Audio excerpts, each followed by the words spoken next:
Fala pessoal, tudo bem com vocês? Hoje nós vamos trabalhar aqui com a atividade 1 de Física Geral e Experimental 1, tá?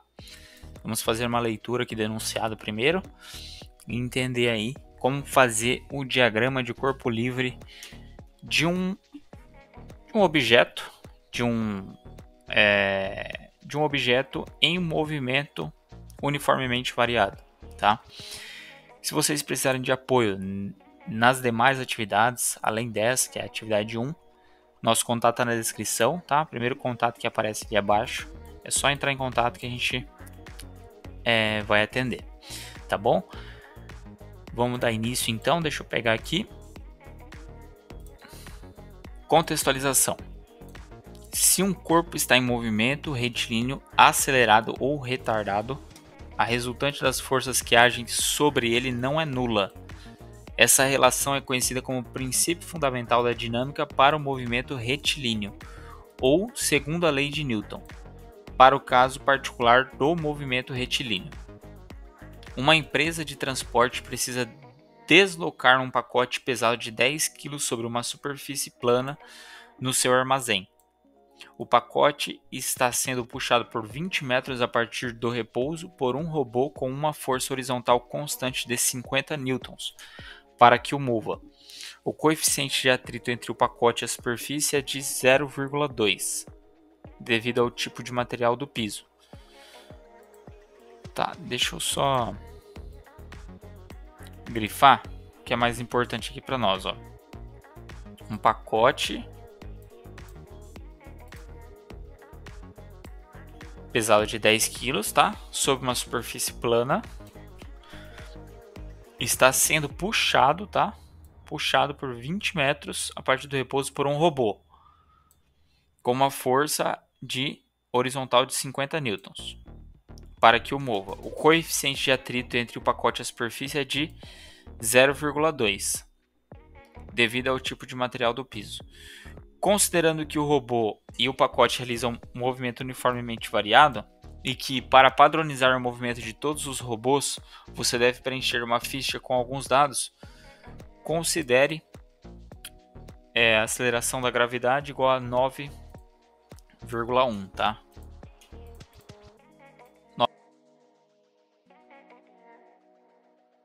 9,81. Responda. A. Desenhe o diagrama de corpo livre do pacote.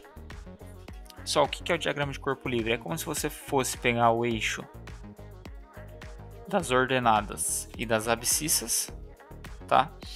E sobre o centro dele você vai determinar as forças que estão atuando nesse objeto, tá? Então a gente vai fazer a interpretação ali passo a passo novamente,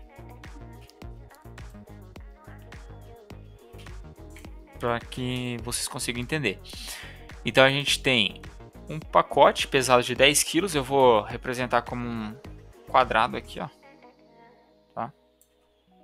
Beleza. Sob uma superfície plana no seu armazém.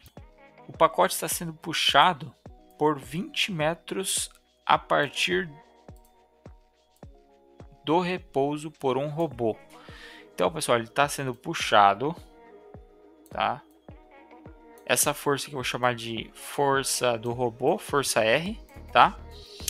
E aqui é uma distância de 20 metros, tá? 20 metros. Beleza.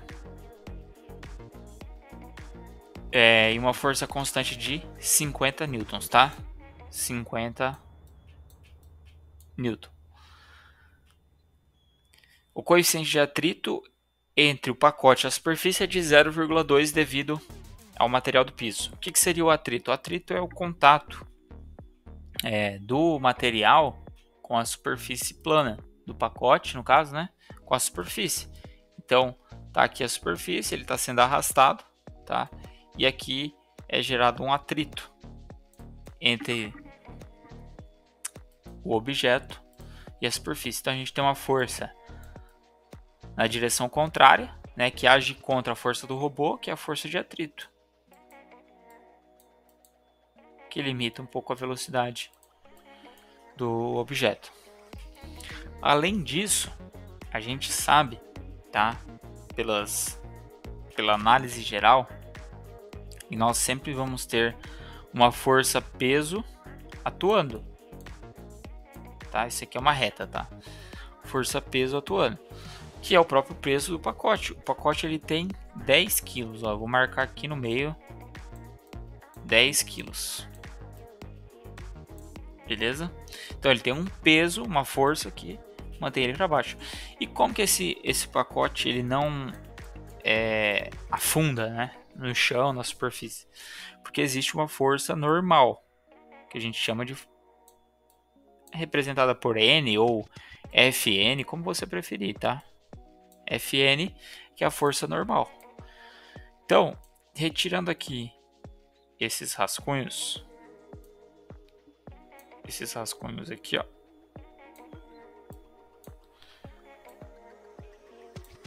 Esse aqui é o diagrama de corpo livre, tá? Da letra A.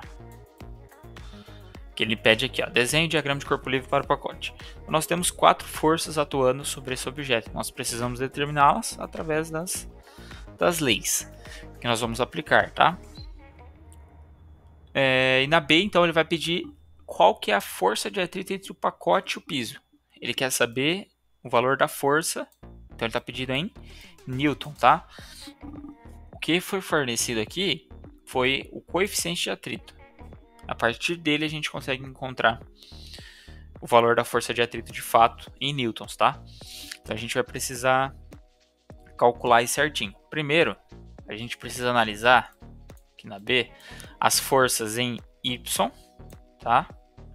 E depois as forças em X. Que no caso, as forças na vertical em Y e as forças em X na horizontal, beleza? A gente precisa determinar as forças através da lei de Newton, tá? Determinar o que está acontecendo aqui, tá? Lembrando que a força resultante tem que ser sempre igual a zero, tá? Sempre igual a zero. E quando o objeto está em equilíbrio em uma determinada posição, então a gente sempre parte desse princípio, tá? Como o objeto ele está em equilíbrio ele não está se deslocando na vertical, somente na horizontal. Então aqui, quando a gente vai analisar em Y, nós dizemos que a força resultante é igual a zero, tá? Porque o objeto ele não se move na vertical, somente na horizontal.